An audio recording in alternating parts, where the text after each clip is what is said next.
The hosts feel it would be a little unkind to present this podcast without just a word of friendly warning. We are about to unfold the story of Frankenstein, a man of science who sought to create a man after his own image without reckoning upon God. It is one of the strangest tales ever told. It deals with the two great mysteries of creation, life and death. I think it will thrill you. It may shock you. It might even horrify you. So if any of you feel that you do not care to subject your nerves to such a strain, now's your chance to. Well, we've warned you.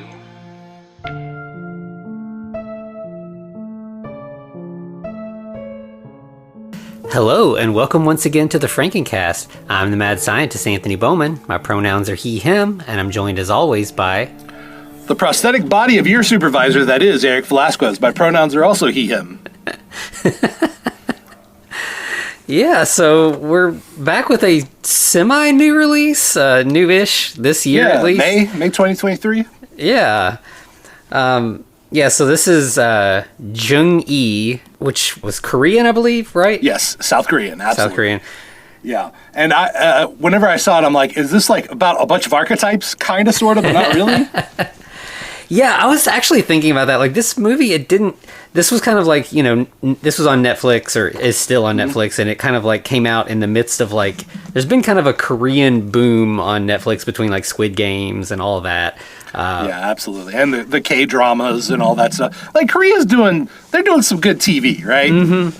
I feel like this one didn't get quite as much buzz, and I really think it is the title. I think it just, like, it doesn't really mean anything to an American audience. Like, as you watch the movie, you find that, it's sort of like a computerized...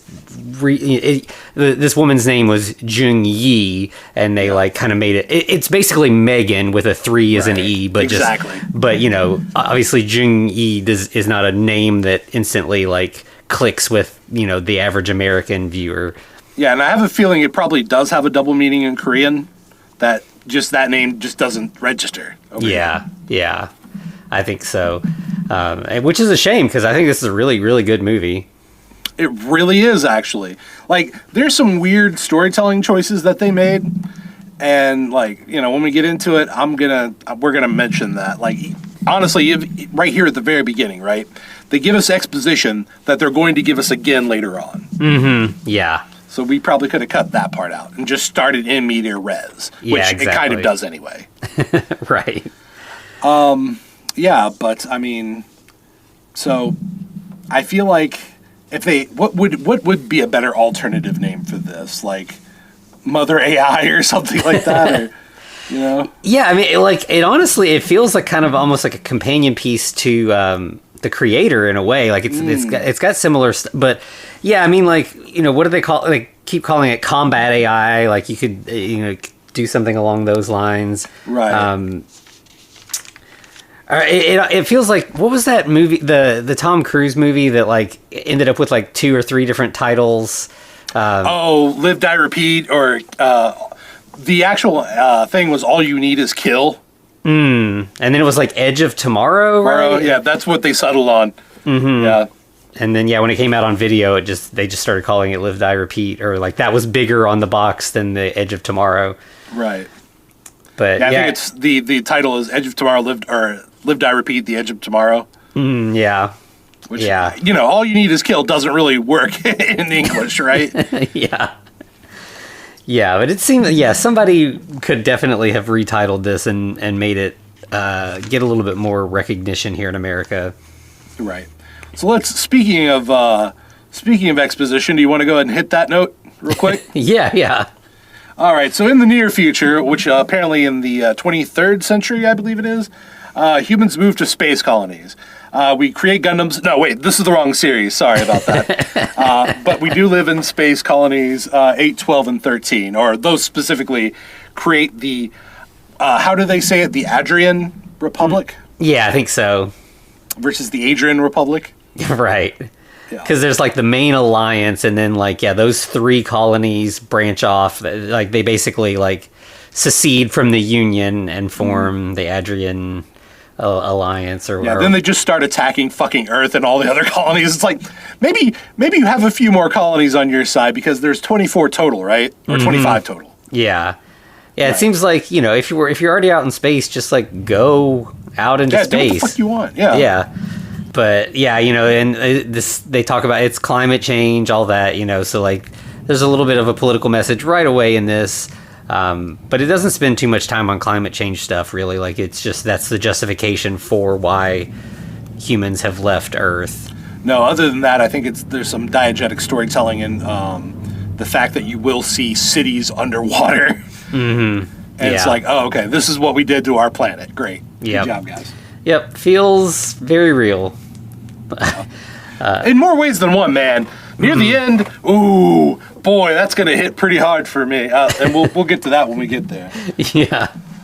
But so we're gonna see a lady lying amongst a bunch of robots. There's a bunch of dead robots around this lady. Yeah, she just like wakes up, and there's just like wreckage all around her. This looks very dystopian. Very Terminator. Yeah. And then she sees some robots approaching her that are still functioning, and they immediately like go into like a gunfight, and she's like super badass. She's like flipping, doing like it looks like a video game. She's like jumping behind boxes and shooting, and like when she busts out the grappling hook, I'm like, nah, I'll play this video game. I'll play the shit out of this. Yeah, she like shoots a robot through the chest with a grappling hook. It's super cool. Let's not forget that she also shoots a robot through the robot dick with that grappling hook. Okay? Yes. Yeah, she kills all of them. Like, she's just unstoppable. And then she gets, she's got like some sort of communication, device. And like the base reaches out and they're like, yeah, are you okay? Yeah, and so we find out there was an explosion. She says she can't see the rest of her team, and they're like, well, don't worry about the team, focus on the mission. Have you found the fuel rod? And she's like, yeah, I think it must be somewhere ahead. And so she's going to continue with the mission, but then this giant, like, huge robot dog. It's a robot dog, yeah. Yeah. They call it a Zimbo. Yeah. Which is fucking weird. I wouldn't have gone with that, but sure, whatever. And the guy, or whoever's on the speaker reveals, hey, its weak spot for massive damage is its back. So shoot it in the back. You got to do a backstab to kill it. Yeah. So she's, it kind of continues. She's doing all kinds of cool shit. She ends up, like, breaking a pipe over its head that causes fuel to leak down on it. She sets it on fire, but it, like, manages to put the fire out. Right, because she doesn't shoot it in the backside. She doesn't shoot it at the weak point. Yeah. She's, like, hiding behind something, and then she... Like, the camera kind of, like, the focus changes, and you see that there's some kind of, like, medallion or some kind of, like, little necklace or something dangling. Yeah, she gets distracted by that. Mm-hmm. And then she gets... her hand gets shot by the Zimbo. Right, and she got a robot hand. She didn't know she had that. Yeah, she looks surprised to see a robot hand, and then all of a sudden, everything freezes, including her...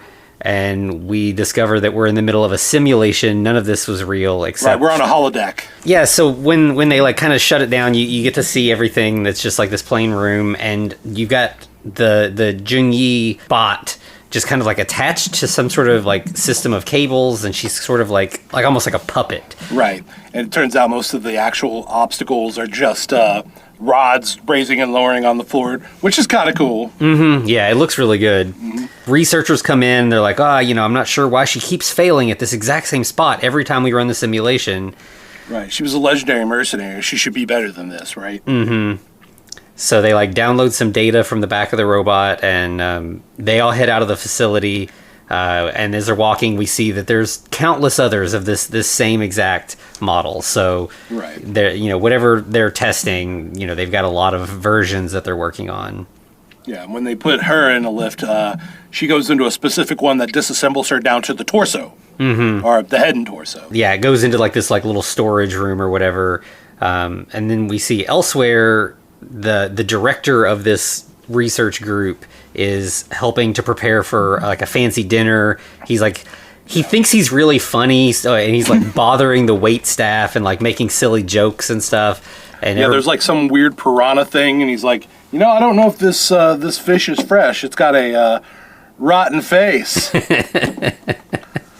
Rotten expression. I'm sorry. Yeah, and the waiter's like, what do I have to get, like, what are you saying? Like, he's just, not. It's a joke. Yeah. Then the researchers come in and kind of tell him, things didn't go well again. And he's kind of... by the way, this guy injects something into his eye. Oh, I didn't even catch that. Yeah, he does it a couple times. Okay. I'm going to bring it up for a very specific purpose later. Gotcha, okay. So, yeah, he's, and he's just kind of like... He's like a Michael Scott from The Office. Like, yeah, very much so. He thinks he's super funny. He's making jokes, and everybody's just kind of like rolling their eyes, but they're kind of used to it, and they just kind of move on.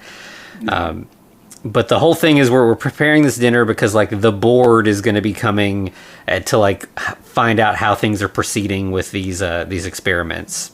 Right, exactly.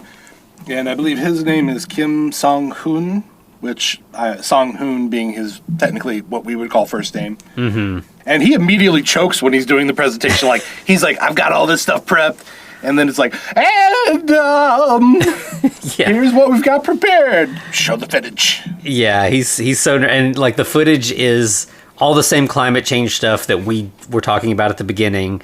And the board's like, we know. Well, why are we watching this? This is all old news. And I love how they lampshaded this exposition stuff, though. Yeah, yeah, it works. But he's like, all right, yeah, fast forward the video. We'll get to the new stuff. And I do like how he, like, every time he's like, yeah, I did the voiceover. I did the music and editing. Yeah. And the general's like, great for you, bud. Good job. But so eventually we do find out that the new bit of exposition from this is that legendary mercenary Captain Jung-yi was injured on a mission. She fell into a coma, and this company, Chronoid Tech, they were able to map her brain and create a new combat AI system, and that's what they're working on perfecting. And to make it really just go extra smoothly, the head of the research team is Jung-yi's daughter, So-hyun. Yeah. And, of course, I do like how the doctor is, as I'm going to call her, calls her mom Miss Yoon and Captain. Mm-hmm. It's like, I get why you're not saying mom, but, maybe my mother. Yeah. But I guess that's more of an American thing or a European or Western thing. Yeah, it could be. And it's also like she was pretty young when her mom died, so there might be fair. Where she didn't have that kind of familial connection. Disconnect. But I think it's probably a little bit of both. Like there is definitely more like formality in, Eastern cultures. But yeah, so that she speaks to the group as well and says that, they're using these simulations to train and perfect her tactical skills and, to figure out what caused her to freeze up that night and prevent it from happening with the AI version. Right. So the brain pathways are represented just in like a bunch of white, like, lines effectively. Mm-hmm. So the director gets this great idea. He's like, hey, let's make like the front ones green because this project is easier to green light. Right. It's like I'm in this movie. Come on. And so the board asks her, like, so have you passed the simulation? Have you gotten past that point? And she's like, not yet. I think this is like the head of the board or something, but he's like, well, if she hadn't failed the mission in the first place, we wouldn't even need this project. We would have won the war years ago. A while back, yeah. So I don't know that your mom is the mercenary we should be building all our AI on, since she's famous for being a failure. Right. We need a soldier that can complete a mission. Mm-hmm. Despite her completing many missions before. Yeah, it's one of those like you're only as good as your last kind of thing. The doctor is like, I promise you we're going to succeed. We'll reclaim her glory. Everything's going to be great. Yeah. And I think then we just cut to like a little later and the director is talking to the researcher. He's got like a collection of like just old style stuff. Mm-hmm. Old style, we would say old style, but it's like mid 20th century to current day. Mm-hmm. Which, okay, that's fair. That's nostalgia, I guess. Sure. Yeah.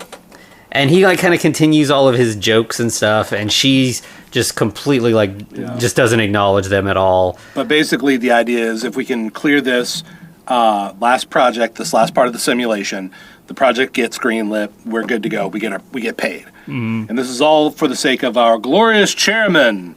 And that phrase just puts me on edge every time I hear someone say chairman.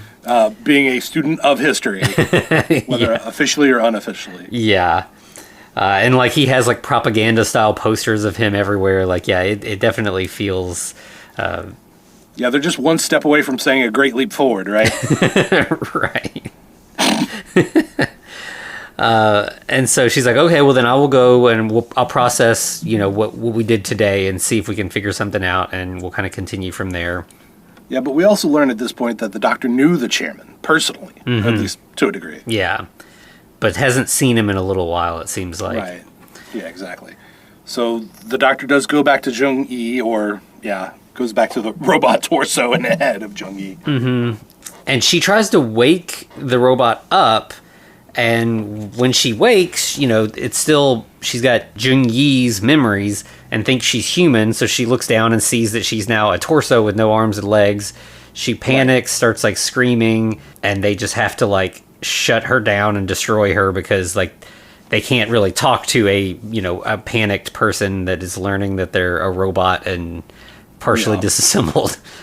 Which is really interesting. Like, all right, so here's the thing about programmatic like machine learning, right? As we know it today. Maybe in the future it's something wholly different. But the idea is basically you just put the program into motion, and like you basically give it a treat effectively when it does good, and you give it a slap when it technically does bad. Now, this is oversimplifying everything to a fucking extreme. Like, a severe extreme. But, like, the fact that they need actual techno brains with, like, liquid inside of them, it's like, y'all are doing too much. Yeah. Just be simple about it. Just run the program continuously until it gets it right. Yeah. Like, the technicians could be eating lunch or sleeping until it's like, oh, we succeeded. Good job, guys. Yeah, you don't even need to do this in a physical space at all, really. Like, no. But, Yeah, why do we have to waste so much resources? And they're talking about how, like, limited their resources are anyway. It's like we continuously have to shoot bullets at this robot, like real bullets at these bodies and destroy them. Yeah. When we could just simulate everything. So, they end up destroying this one, and then the doctor is like heading out, and she talks to, like, there's a guy on the research staff. Yeah, he's a new guy. He's a very excited new guy. Yeah, he's like, seems like a fanboy kind of. Man, everything about this guy screams plant to me. You know what I mean? Yeah. It's like, he's a spy. Yeah, he definitely is like too eager in like a fishy kind of way.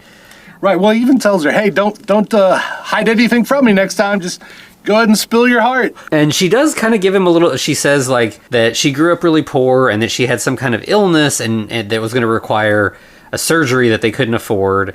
And so her mom became a mercenary to get money to pay for her medical bills. Right, and this was her one last job, which, how that turns out. Yeah. And it seems like her main concern is she feels like her mom probably must have resented the fact that she had to be a mercenary to try to, give her kid a good life. Right, and I do like how the technician is like, hey, maybe you should ask her.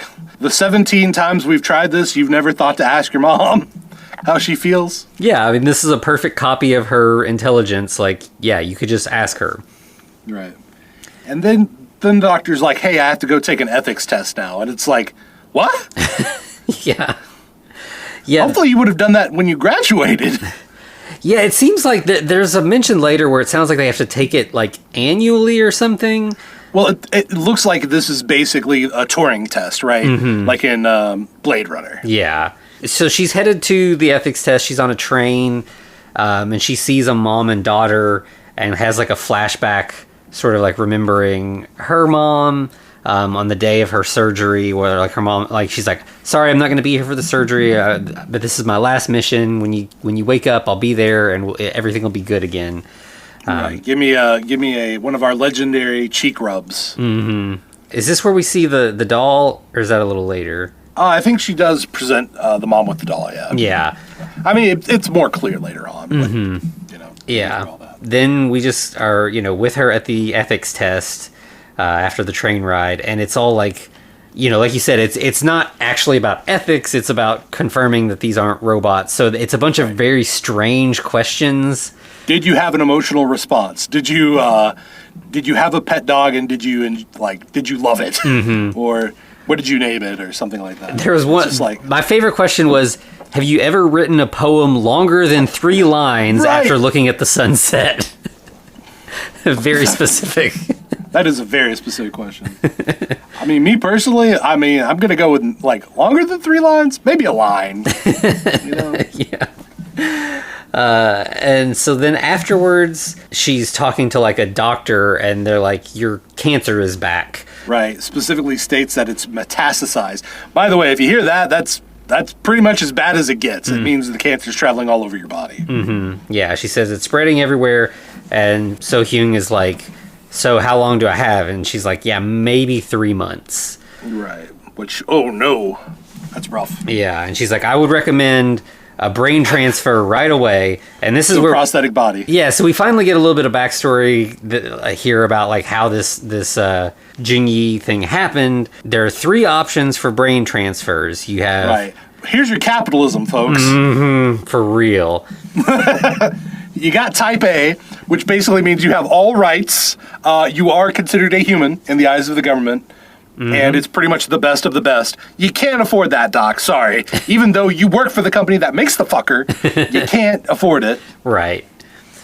And so then, we've got type B, which is a lot cheaper. But you can't marry and you can't have kids. Yeah, and you have to occasionally share brain data with the government. It seems like they're where it's like when you're accepting things and it's like, do you want to share with Apple so we can be better or whatever? And it's like, no, we don't want that. Right, exactly. That's a no for me. Despite them probably taking it anyway. Right, yeah. And then we get Type C. Type C is the best. And by the best, I mean the absolute dog shit worst. Mm-hmm. It is free of charge. Anyone can do it. But you get a prosthetic body for free. Yeah, but you get absolutely no rights. You can be reproduced without your permission, and you're no longer considered an individual because there are going to be multiple copies of you everywhere. You're going to be mass produced. Yeah, congratulations. Which is what happened with Jing-Yi. She was signed up for option C, and that's why we're now testing a bunch of combat AI that look like her. Right. Which that's gross. Mm-hmm. I hate that. Yeah, that's a little too real. And then to emphasize the how shitty the situation is, there's a flashback that Jing-Yi didn't choose this. She had died, and the government showed up at the house with baby So Hyung and her grandma, Jing-Yi's mom, and they were basically like, yeah, if you want to have some money so that you can take care of your granddaughter, you're gonna have to do this. So she didn't get... We'll pay for everything once you sign your daughter over to us. Mm-hmm. Basically, give us your daughter's soul. Yeah. So your granddaughter can afford anything. Yeah. So just the worst kind of government pressure, eminent domain kind of shit, but for a person's soul. Really, really terrible. And I love... This is the grossest fucking thing in this movie to me, by the way, is there's this other lady who goes to the daughter, and she's like, hey, your mom's a hero. Here's an action figure of your mother. Mm-hmm. Because she's so mass-produced now anyway. We were planning this, basically. Yeah, exactly. And it's like, man, that is some fucking 80s level Reagan shit, right? Yes. Soldiers who've died, we're going to just give you action figures of them. Mm-hmm. It never happened, but it could have. Yeah, it doesn't seem that far off for sure. No. So then we go back to the present, and while So Hyung is at the hospital, she's like, "Can I visit my real mom?" And they're like, "Yeah, sure." And so she goes, and she's in some sort of stasis tube, basically. Right. Well, let's note the doctor apparently also had to choose Type C because we learned that the doctor is a robot. After the consultation, they get wheeled back and put on the charger. Yes. So it's like, that's even worse. Mm-hmm. Yeah. You're a doctor and can't afford apparently your own prosthetic body. Yeah. It's going back. Capitalist hell, baby. Mm-hmm, exactly, for sure. So then we go back to the lab where they're prepping the next model of the Jung-E to... Number 18. Yeah, Let's we're going to do the simulation again. And then the director's like, before we start up, shoot her in the leg. And they're like, what? Why would we do that? And he's like, it's something new. Let's give it a shot. Yeah, literally. It can't hurt. Let's try it out. And so they do it. And so as soon as she wakes up, she's in immense pain because she's been shot in the leg. The director's immediately like, hey, let's make that pain part red. Because, strawberry red. Pain is red, right? Yeah. So they're looking like a brain map. But then all of a sudden, another color starts kind of like moving in that I think he decides to make it yellow. Now, I want to know, did you notice that it was yellow before the director said, make it yellow? Yeah. Because it starts yellow, and then they go back, and the director's like, ooh, and it's white then, and he's like, make it yellow like a pineapple. Right. It's like, that was a glitch. Yeah.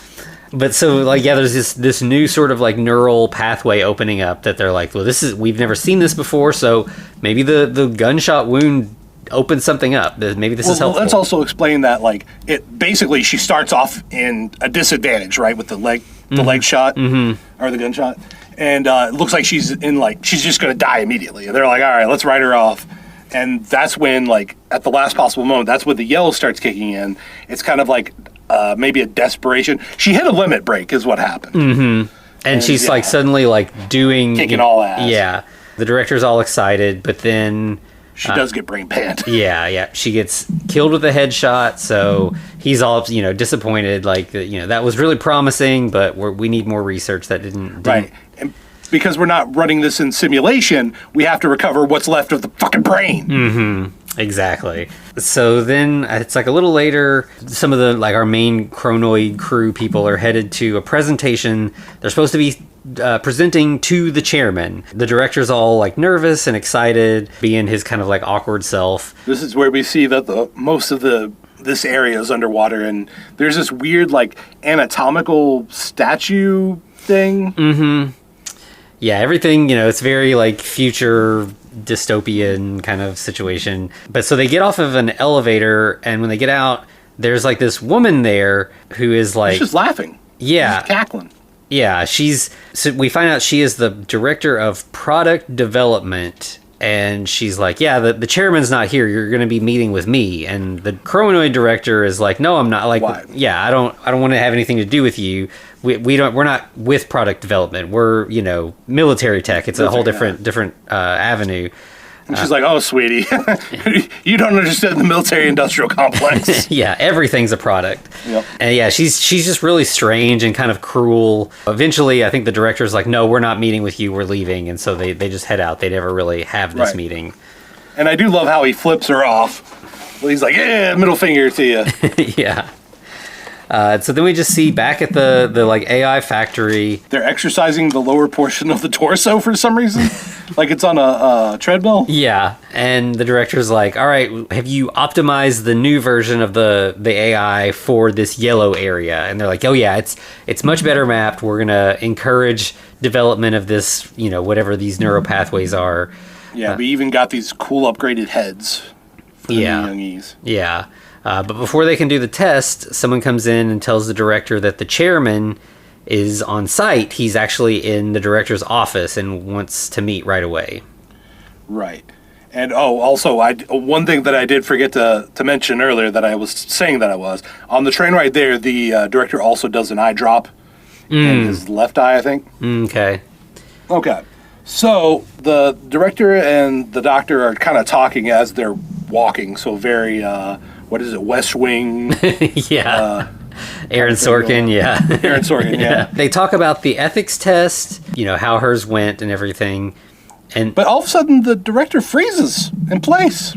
Yeah, just like a glitched out robot. The eye that he's been putting the eye drops into is just flipping, like he's winking at her. Yeah.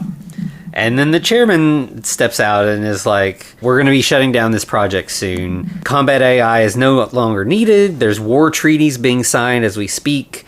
Looks like the war is over, so... We're going into... By the way, the director is officially revealed as a cyborg, or as a robot, effectively. He is an AI. Yeah. So Turns out we're gonna move into domestics now, like they did at the end of World War II. We're gonna go to appliances. Exactly. Yeah. So we got to find new uses for the Jung-Yi AI. And of all the uses, I never saw one coming. Yep. Yeah. Should have, though. The chairman, he's like, so I, as AI started getting developed, I was the first one to really like make use of it to create robots, and I was planning to transfer my own brain over.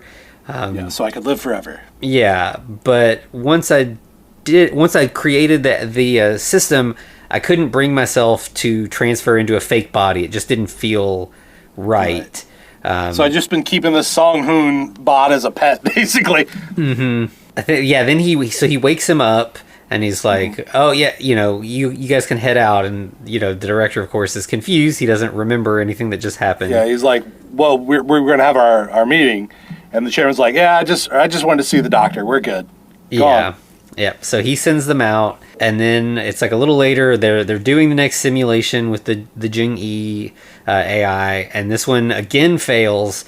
And the director just freaks out. Like he knows we're getting down to the wire. We've got to have some progress, and it's just not happening. Yeah, why hasn't the yellow shown up yet?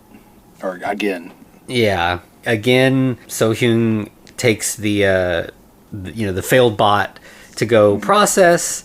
Well, the director is the one that wants to process it. He's like, keep the arms and legs intact, though. We want this one fully intact, so I can torture it. Yeah. So, yeah, they wake her up, and she's again like, what's going on? Where am I? She thinks she's a human. And the director's like, cut off her arm. And they're like, what? No, we're not going to cut off her arm. And he's like, yeah, see if that makes the yellow kick back in again. Right. Of course it doesn't. It's just red all over the place. Yeah. So he shoots her leg again. But he shoots it a lot. He doesn't just shoot it one time. Yeah, and that still doesn't help. So then So-hyun just shuts the robot off. The director's, is upset. He's like waving a gun around. Points it in her face.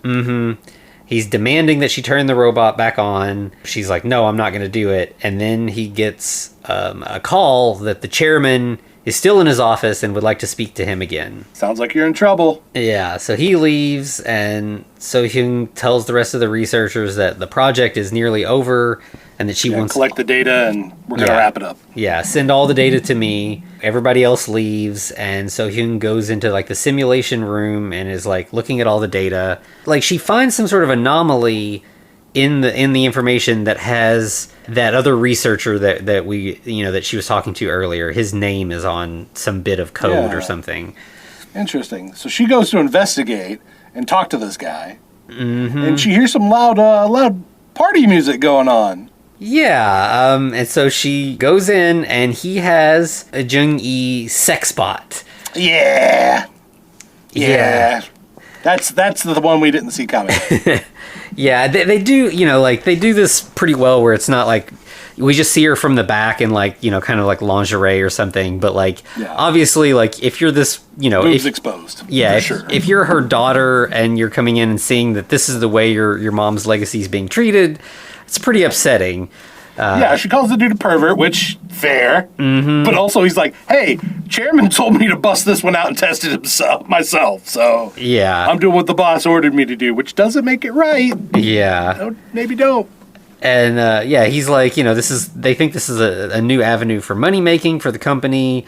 And don't forget, she's a type C. She has no control. You have no control. We can do whatever we want. He doesn't even seem like he knows that she was the daughter to a degree, because he's like, the brief signed it over. That's all it is. Yeah. It's all above board. And he's got a bunch of like action figures of her around too. So like clearly he's like a big fanboy. He tells her that he tells the doctor. Well, I guess he does know, because he does tell the doctor, hey, Jung-Yi was like a superhero to me. And to be fair, who's not going to fuck their favorite superhero? Right, exactly. When she sees that he's got the action figures, it kind of reminds her that, of that, as you said, where she was given one right after her mom died. So that's an upsetting memory. So she can't do anything. So she leaves. she goes back to her apartment, and the director contacts her and is like, I just got word that the project ends tomorrow. We can only run it today and through tomorrow, basically, and then we're done. Yeah, they're gonna start using the Jung-E for household AI stuff. Which, that's got to be wild, man. Like, that would be like, I don't know, maybe like Chuck Norris doing your household stuff, right? Right. I mean, that would be hilarious, but, Yeah.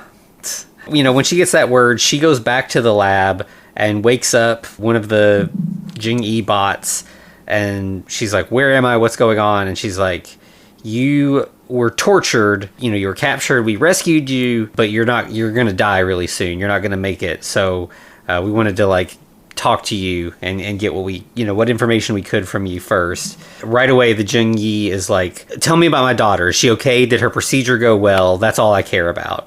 Right. And that's when the yellow part starts expanding all of a sudden. Mm-hmm.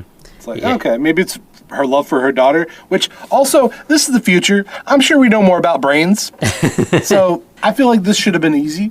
Yeah, I mean, like, right now, people can map a lot of brain activity to, like, specific parts, and, like, they do all those MRIs where they're like, yeah, when you have a dream about this, this part lights up and whatever, but... Right, what is it in the back of the head? Is that the hippocampus? Like, I used to know this stuff because of reasons, but... that sounds right, but I could be just... yeah. Okay, it's either part of the parietal lobe or the occipital lobe, or maybe even the cerebellum, who knows, but, I mean, yeah, so... Could I tell you what any of those do exactly? No, but like we just said, I feel like it would be easy for them to be like, okay, this is what makes the yellow go. yeah, you would think. But, of course, So-Hyun finding out that, like, her mom doesn't seem to resent her daughter, that she's... Yeah, she just wants to make sure she's okay. Yeah, and So-Hyun is crying, and she's like, don't worry, your daughter's cancer is in remission. Jung-Yi is like, oh, she's okay, thank God. That's all that I care about. And she's like, my daughter gave me a little doll for good luck. But I lost it in the fight. Yeah, So-Hyun realizes that, like, the doll was the distraction that caused her mom to get killed. So that's pretty upsetting information to know that, like, I was trying to help my mom and somehow I made it worse. Yeah. But also, that's way too heavy a burden to bear, Mm-hmm. Yeah, you're a child. It's not your fault. Like, it's just the way things played out. But yeah, of course, that's going to be really a hard thing to handle. So then we just go to the next day where So-Hyun is like, we've just got one day of simulation left. Why don't you all just go home? I can run it myself. It's fine. Right. I like how she turns down, like, the yellow... They've discovered the yellow portion of the brain. They've mapped it out fully. And she's like, I'm turning this bitch down to 1. Mm-hmm. Yeah, she just kind of, like, shuts it off. The Jing-Yi bot is offline, and she, like, whispers to it and is like... This is going to be like a dream to you when you wake up. Yeah, you've been in a coma. You were combat AI. It basically, like, gives her hypnotic suggestion that, like, when you wake up, you're going to be in more control of your faculties than you have been previously. Right. Just, here's what you got to do, right? Mm-hmm. Kind of prepping her for what's going to happen. Yeah. And I think, is it at this time or later on where she deletes certain information about her? I think it's right here, yeah. Yeah. So they proceed with the final simulation, and Fails. It fails at the exact same spot, and it's like, huh, that's weird. Like, it seems like So-Hyun had done something. We isolated the yellow, damn it. Mm-hmm. It should have worked. Yeah.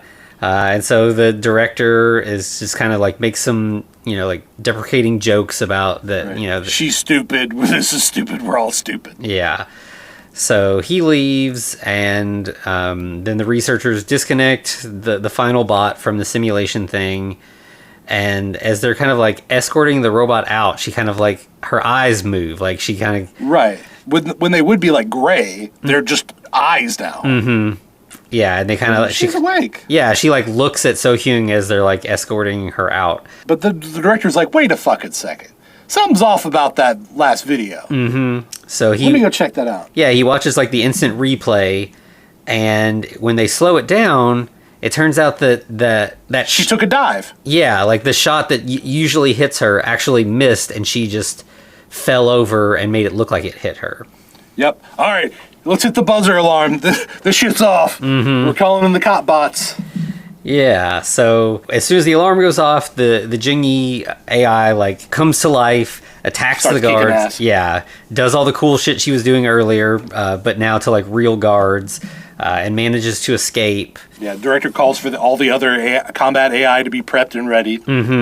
Yeah, and then, while that's going on, So-hyung is going to the main server where she's deleting all of the Jung-yi data so that they can't recreate her again.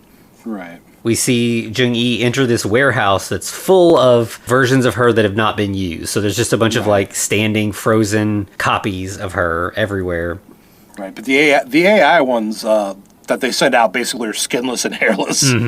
Yeah. Like, they're just the chassis, I guess you would call it. Yeah. Whereas this whole group is basically an easy explanation of why Jung-yi could just stand there and nobody notices her because they all look like a fully dressed up Jung-yi. Yeah, so it's like in the horror movie when someone's hiding in like the mannequins or whatever, but like here it's perfect. But it's the good guy? Yeah.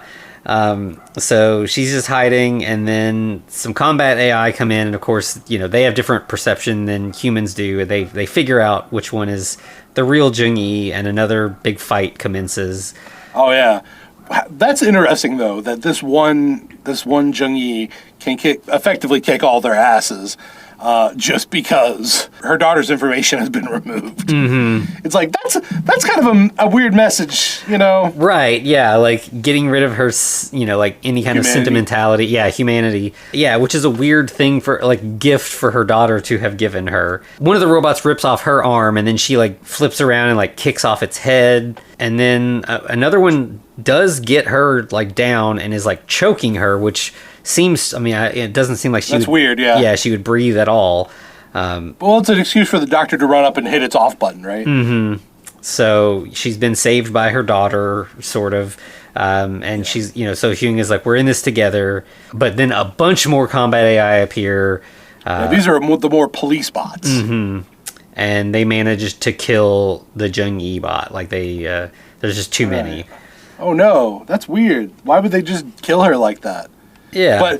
But also, the doctor's being escorted out by one of the combat AI. So, it's the old switcheroo. Exactly, yeah. And they just let her go. Yeah, so then some of the AI bots are looking at the fallen Jung-yi body, and they see that the head... This ain't got no brain. Yeah, it's gone. So they, of course, look on the security footage and see that So-hyung was able to move Jung-yi's brain into one of the standard like non-skin AI bots. So that's how she was able to escape with her. And we see them on a train together as they like have fully escaped the facility. So-hyung is like, you need to run away. You need to get far away from all this and start your own life. Like, you can't be around me. As they get on the train.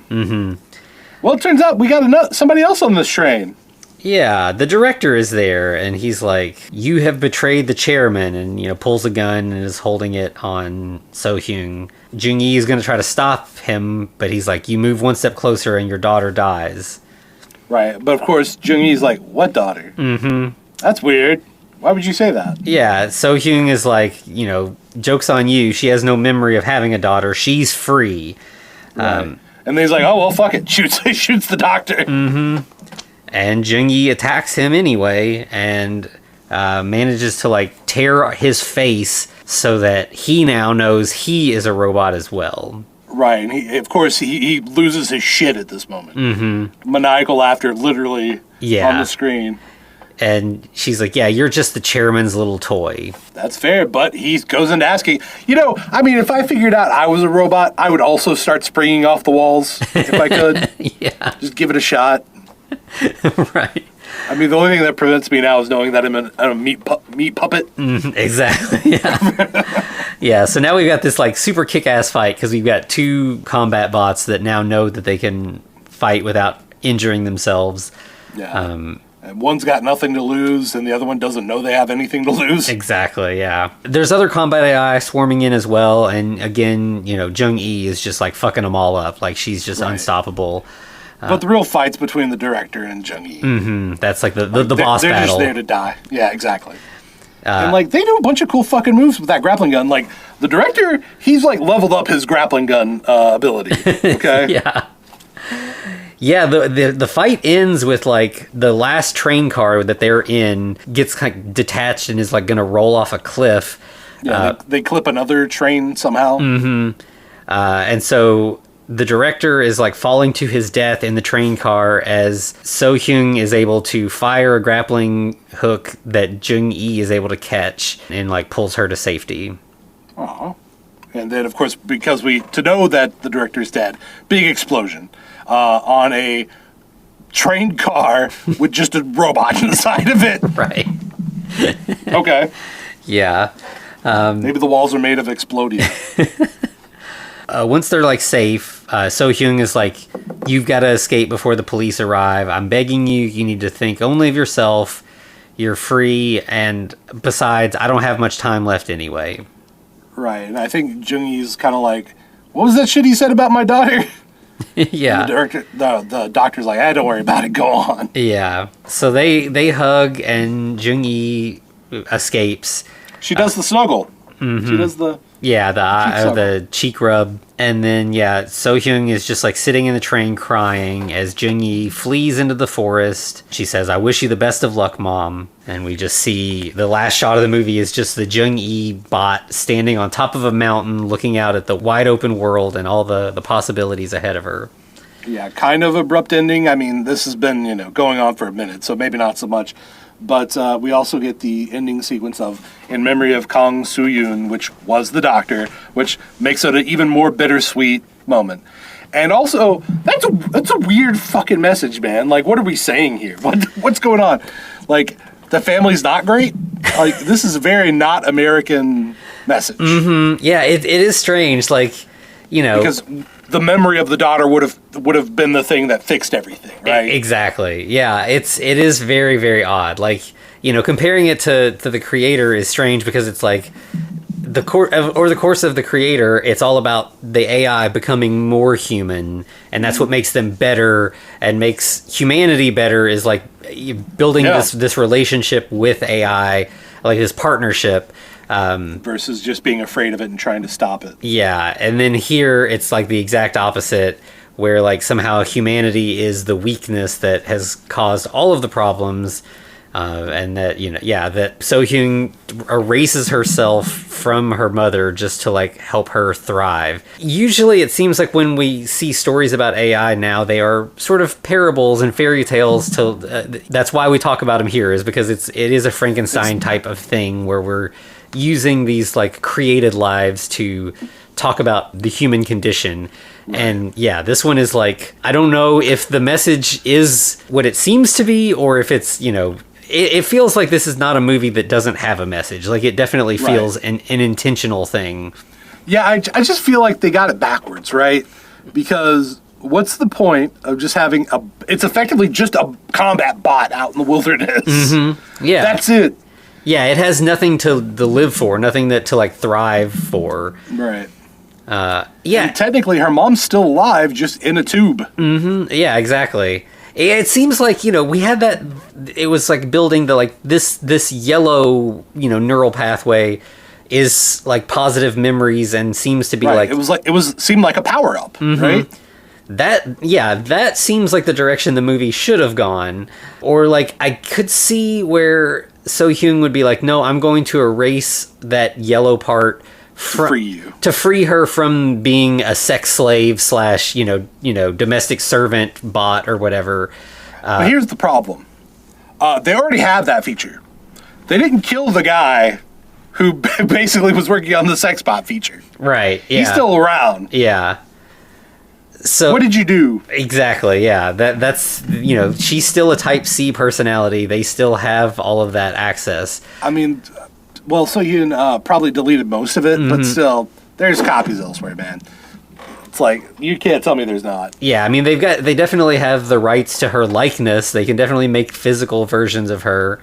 Yeah, so I don't know. That seemed like it to me. The ending of this should have been So-hyun and Jung-yi like going to war against this whole concept, right? Like, bringing down the company for what they're doing.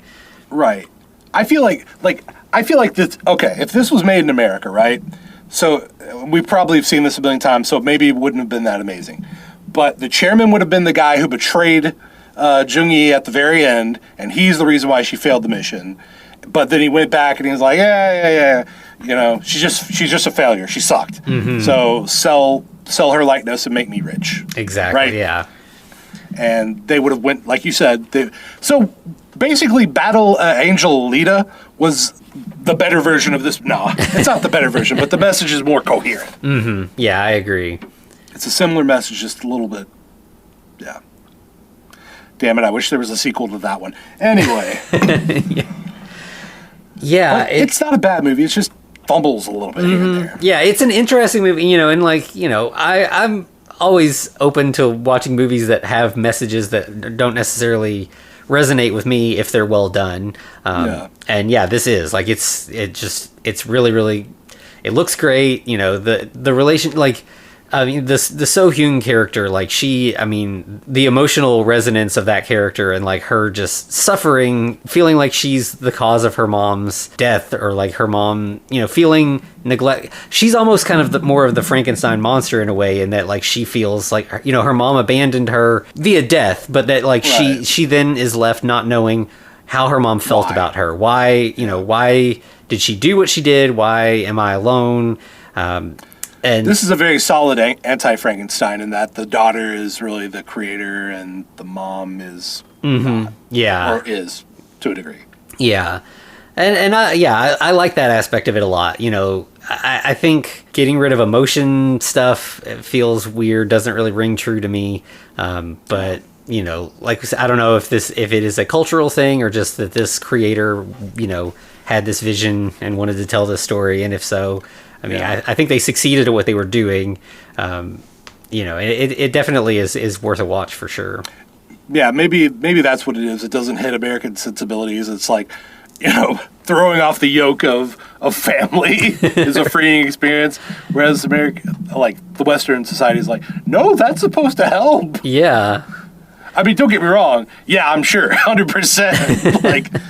Yeah, like there's definitely angles to tell stories about toxic family and trying to escape that. But here, this seems like a loving family, and why would you want to get rid of those memories for either one of them? Yeah, like the idea that somehow it's kind of like the opposite of like the it's better to have loved than lost thing, or loved and lost. It's like, nah, don't love at all. Forget that shit. Yeah, we don't want to have the loss. Like let's just not love at all. Yeah. You know what I was hoping for at the very end, though, would be that the robot Jung-yi would have taken the brain or the memories of Se-hyun and put her into like a little kid body. That would have also worked. Yeah, that would have been I'm a sure nice. Se-hyun would have loved that too. Yeah, because we know that So-hyun doesn't have much longer to live, and she definitely can't afford anything better than Type C herself. Right. So that's kind of just left, completely wide open as to how that's going to go. But yeah, that would have been a really, really nice ending. Do you want to know another depressing read I had of this? Yeah. So think about this, okay? Se-hyun became a doctor, okay, specifically for this. She had literally no family of her own, no other life of her own, other than creating the combat AI of her mother. Yeah, I mean... Yeah, and then at the end, it all just went... Yeah. I mean, that sucks. That's very, like, the single-minded pursuit of stuff that we see with Victor Frankenstein a lot, that's just like, I'm going to have no connections, which then that makes sense why she would feel like disconnecting her mom from any emotions would be helpful, because she's had to do that herself to, Yeah, but still a weird read. Yeah, it really is. Yeah. Like that's the darkest of reads, I think. Mm-hmm. Yeah, absolutely. Yeah. But fair enough. I mean, it's still a good movie, right? Mm-hmm. We have robot action scenes, a lot of fun.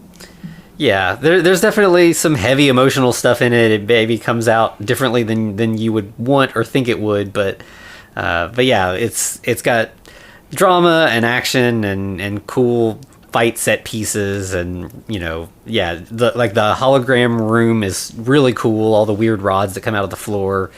It's just got a really cool design. So yeah, it's a lot of fun. Yeah, definitely check it out for sure. I mean, it's non-Netflix. Everyone either has access to Netflix or has a Netflix, or if not, just share your password, even though it says not to, and just tell your friend that you're borrowing it for a little bit. Absolutely. I'm not saying pirate it or do anything illegal. I'm just saying fuck it, Netflix draconic fucking model. Absolutely. Yeah, 100%. So, Anthony, I mean, we're both kind of gamers, right? Maybe me a little bit, more on that side. Yeah. How do you feel about, like, doing something maybe over the course of a week? Maybe something over 5 nights? Maybe 5 Nights at Freddy's? Yeah. Yeah, so this, new release train just keeps rolling, and the long-awaited film adaptation of the video game franchise has finally come out. So we're gonna take a look at that and see how it applies to the Frankenstein myth. Oh yeah, baby. It's good shit. Prepare for Eric to be in super lore mode next week. I'm excited because I have not played any of these games really, so I'm looking forward to learning more.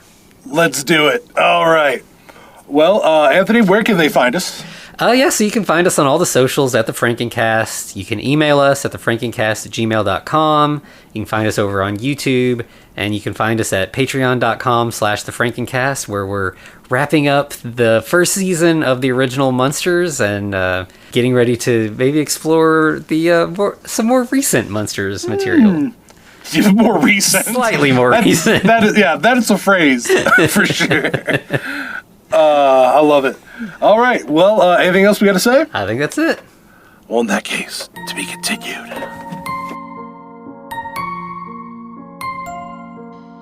Looks like you survived another episode.